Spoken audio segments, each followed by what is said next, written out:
Tehran ও তেল আবিবের মধ্যে সাম্প্রতিক ১২ দিনের সংঘাতে ইরান ইসরায়েলের দিকে ৫ শতাধিক ব্যালিস্টিক ক্ষেপণাস্ত্র ছুড়েছে। এসব ক্ষেপণাস্ত্র প্রতিহত করতে ইসরায়েল ও যুক্তরাষ্ট্রের খরচ হয়েছে প্রায় ১.৫ বিলিয়ন মার্কিন ডলার, যা ইসরায়েলি মুদ্রায় আনুমানিক ৫০০ কোটি শেকেল। ইসরায়েলি প্রতিরক্ষা বাহিনী জানিয়েছে, ইরানের নিক্ষিপ্ত প্রায় ৫৩০টি ব্যালিস্টিক ক্ষেপণাস্ত্রের মধ্যে অধিকাংশই খোলা জায়গায় আঘাত হেনেছে। বাকি ক্ষেপণাস্ত্রগুলোর মধ্যে প্রায় ২৫৮টি প্রতিহত করার চেষ্টা করে যুক্তরাষ্ট্র ইসরায়েলের যৌথ আকাশ প্রতিরক্ষা ব্যবস্থা।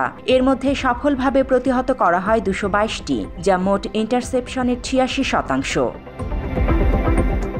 ইসরায়েলি সংবাদ মাধ্যম হারেজ জানিয়েছে, আইডিএফ-এর প্রকাশিত তথ্য বিশ্লেষণ করে দেখা যায় ইরান মোট ৪২ দফায় ক্ষেপণাস্ত্র হামলা চালায়। এসব হামলায় মোট ৫৩০টি ব্যালিস্টিক ক্ষেপণাস্ত্র ব্যবহার করা হয়। ৩৩টি হামলার ভিডিও ফুটেজ বিশ্লেষণ করে হারেজ জানায়, ৩০টি ক্ষেপণাস্ত্রে ছিল শত শত কিলোগ্রাম ওজনের ওয়ারহেড। তেল আবিব জাফায় ৫টি, হাইফায় ৪টি, হার্টলিয়া ও হামাত হাশারনে ৪টি, হামাত গানে ৩টি, বেরশেভায় 3টি, পেতা টিকভায় 2টি, রেহভতে 2টি এবং অন্যান্য কয়েকটি শহরেও একাধিক ক্ষেপণাস্ত্র আঘাত হানে। 3টি ক্ষেপণাস্ত্রে ছিল ক্লাস্টার ওয়ারহেড, যার প্রতিটিতে ছিল কয়েকটি বোমপ্লেট। প্রতিটি বোমপ্লেটের ওজন ছিল সর্বোচ্চ 7 কিলোগ্রাম।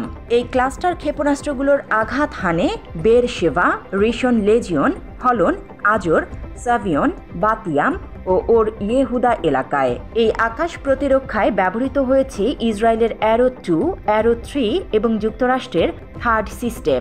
হামলার সময় ও পূর্বে মার্কিন কার্গো বিমানে করে থার্ড ইন্টারসেপ্টর পাঠানো হয় ইসরায়েলে।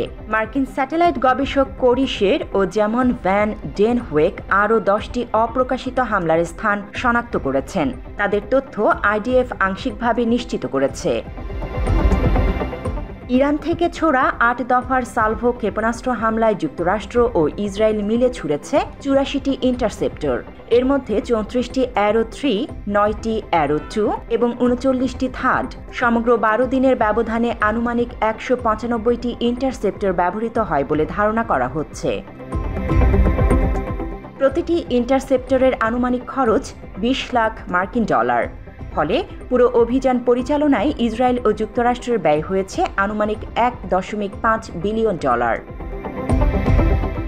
বিশ্লেষকেরা বলছেন, ইসরায়েলি আকাশ প্রতিরক্ষা কার্যক্রম উল্লেখযোগ্যভাবে সফল হলেও এর ব্যয় অত্যন্ত উচ্চ। ইরানের বড় আকারের ক্ষেপণাস্ত্র নিক্ষেপ এবং তার বিপরীতে ইসরায়েলের প্রতিরোধ সামারি সক্ষমতার এক নতুন দিক তুলে ধরেছে। তবে তা অর্থনৈতিক দিক দিয়ে বড় চ্যালেঞ্জও বটে। এই সংঘাত প্রমাণ করেছে, আধুনিক ক্ষেপণাস্ত্র যুদ্ধের যুগে শুধু প্রযুক্তিগত দক্ষতাই নয়, অর্থনৈতিক সক্ষমতাও একটি দেশের প্রতিরক্ষায় গুরুত্বপূর্ণ ভূমিকা রাখে। জান্নাতুল ফেরদৌস, বাংলা এডিশন।